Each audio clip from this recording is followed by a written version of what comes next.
Hello friends, welcome to my YouTube channel. My name is Harjeet Kaur.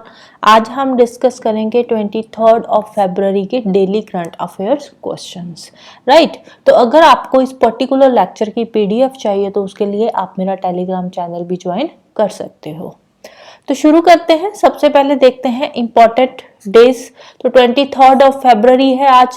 तो आज के दिन कौन सा इम्पॉर्टेंट डे होता है? तो डे का नाम है world peace and understanding day.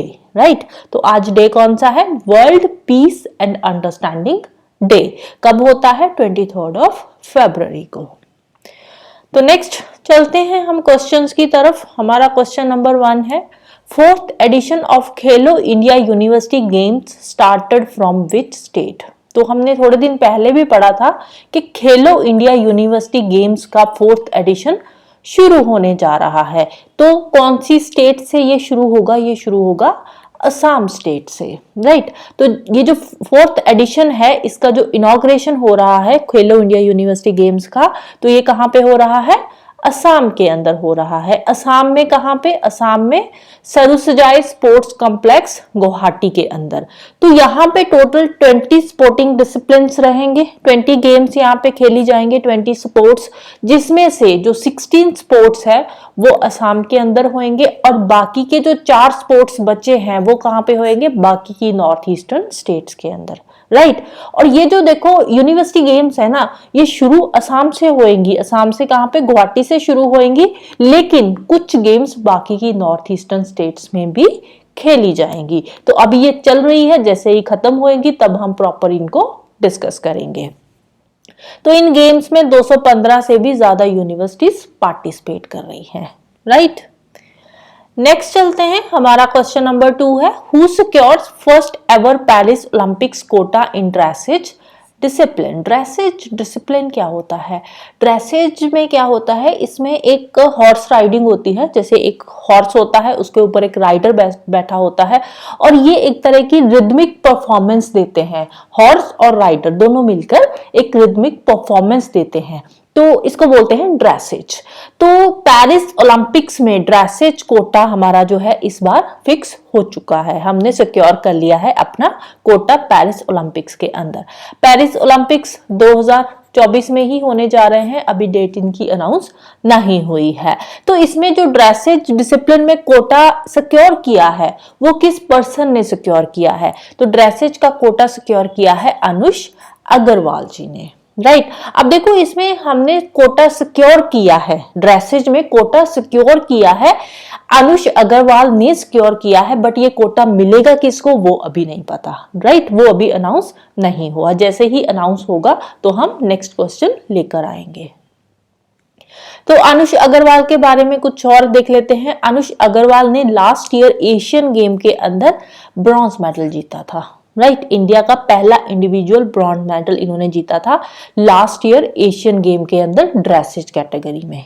Right, next चलते हैं। क्वेश्चन है 11th Asian indoor athletic championship. 11th Asian indoor athletic championship ये कहां पे होने जा रही है? 11th Asian indoor athletic championship ये कहां पे है? ये ईरान में हो चुकी है, होने जा रही नहीं है, हो चुकी है ईरान के अंदर। तो रिसेंटली इसके रिजल्ट्स अनाउंस हुए हैं, जिसमें हमने 3 गोल्ड मेडल जीते हैं। राइट, 3 हमने गोल्ड मेडल जीते हैं और 2 हमने नेशनल रिकॉर्ड्स बनाए हैं। राइट, 2 हमने नेशनल रिकॉर्ड्स बनाए हैं और 3 हमने गोल्ड मेडल जीते हैं। तो नेशनल रिकॉर्ड्स किसने बनाए हैं? एक तो है एथलीट ज्योति जाराजी और दूसरे हैं तजिंदर सिंह तूर। इन दोनों ने 2 नेशनल रिकॉर्ड्स बनाए हैं और 3 हमने गोल्ड मेडल जीते हैं।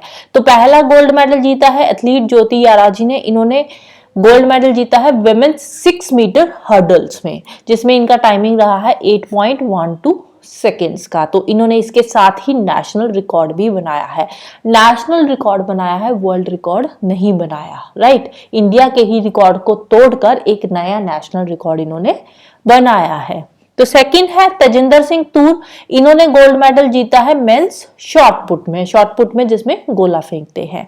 तो इनका रिकॉर्ड इन्होंने बनाया है 19.7 मीटर का और इन दोनों ने नेशनल रिकॉर्ड्स बनाए हैं। और थर्ड गोल्ड मेडल जीता है हरमिलन बैंस ने।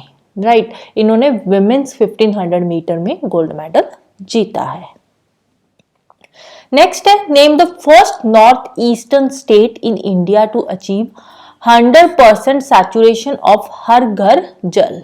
हर घर जल में जो 100% सैचुरेशन जो अचीव करी है वो कौन सी स्टेट ने अचीव करी है? नॉर्थ ईस्ट इंडिया की, इंडिया की बात नहीं कर रहे, नॉर्थ ईस्ट इंडिया की कौन सी स्टेट ने ये अचीव करी है? पहली स्टेट कौन सी बनी है नॉर्थ ईस्ट इंडिया की? तो स्टेट का नाम है अरुणाचल प्रदेश। 100% सैचुरेशन हर घर जल का मतलब क्या है?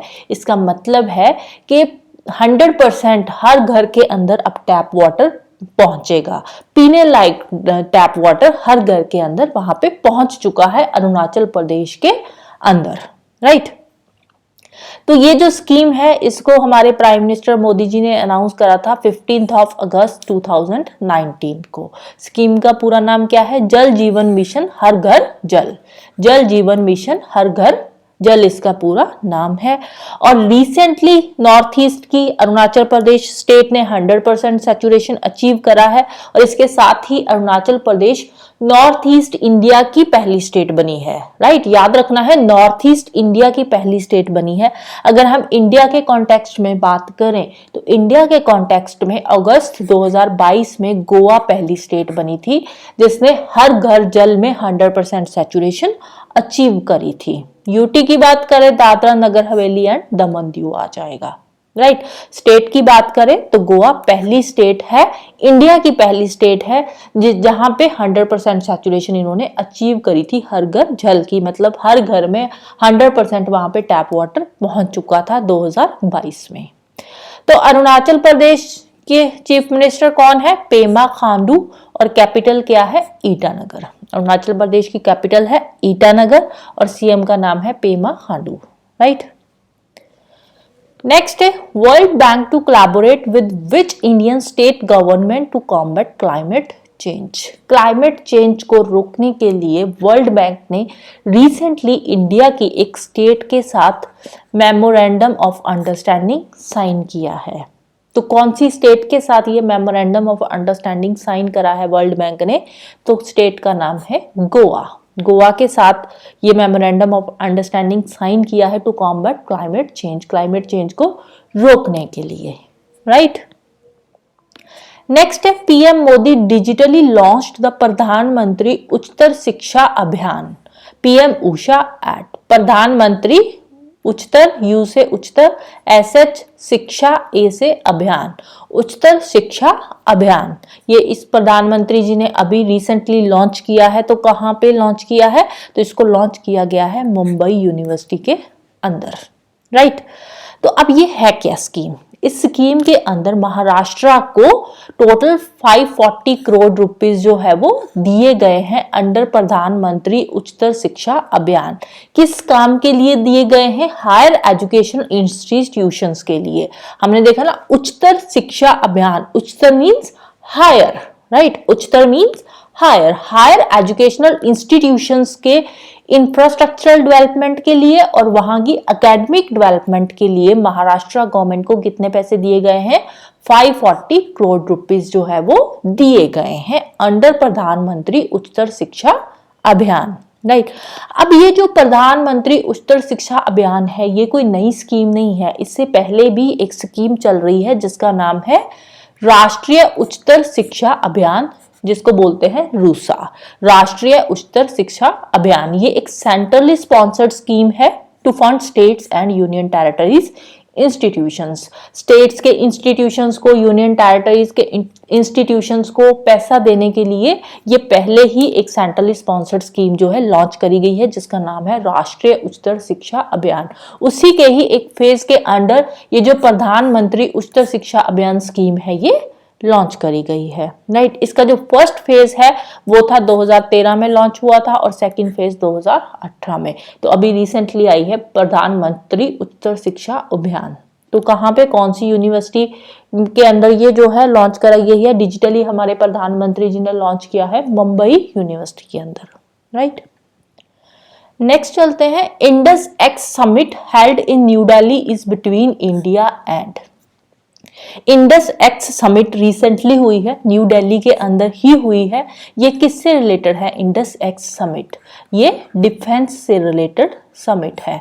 तो ये कौन सी दो कंट्रीज के बीच में हुई है? इंडिया एंड यूएसए के बीच में ये इंडस एक्स समिट जो है हुई है। तो ये क्या है, इस समिट में क्या है?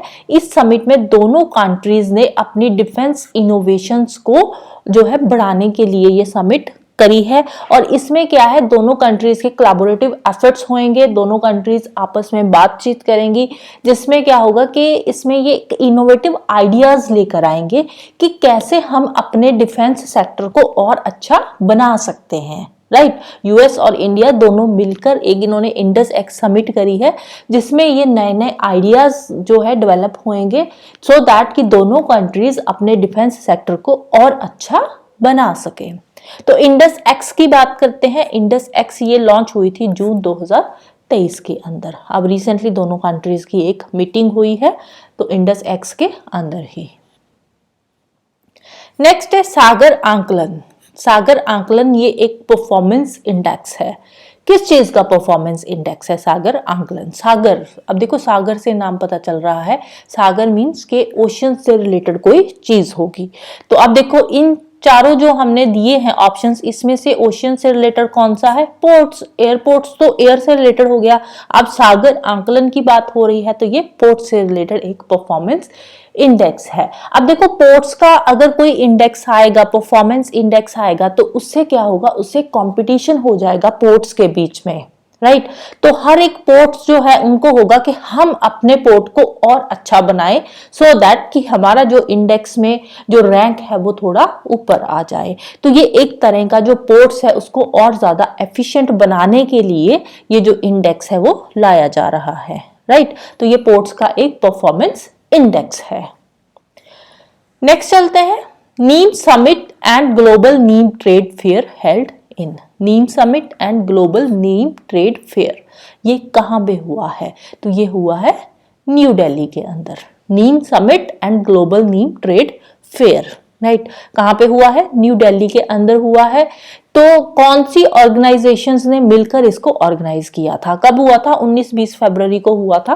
तो कौन सी दो ऑर्गेनाइजेशंस ने मिलकर इसको ऑर्गेनाइज करवाया था? तो ऑर्गेनाइजेशंस कौन सी है? एक तो है world neem organisation in collaboration with ICAR central agroforestry research institution.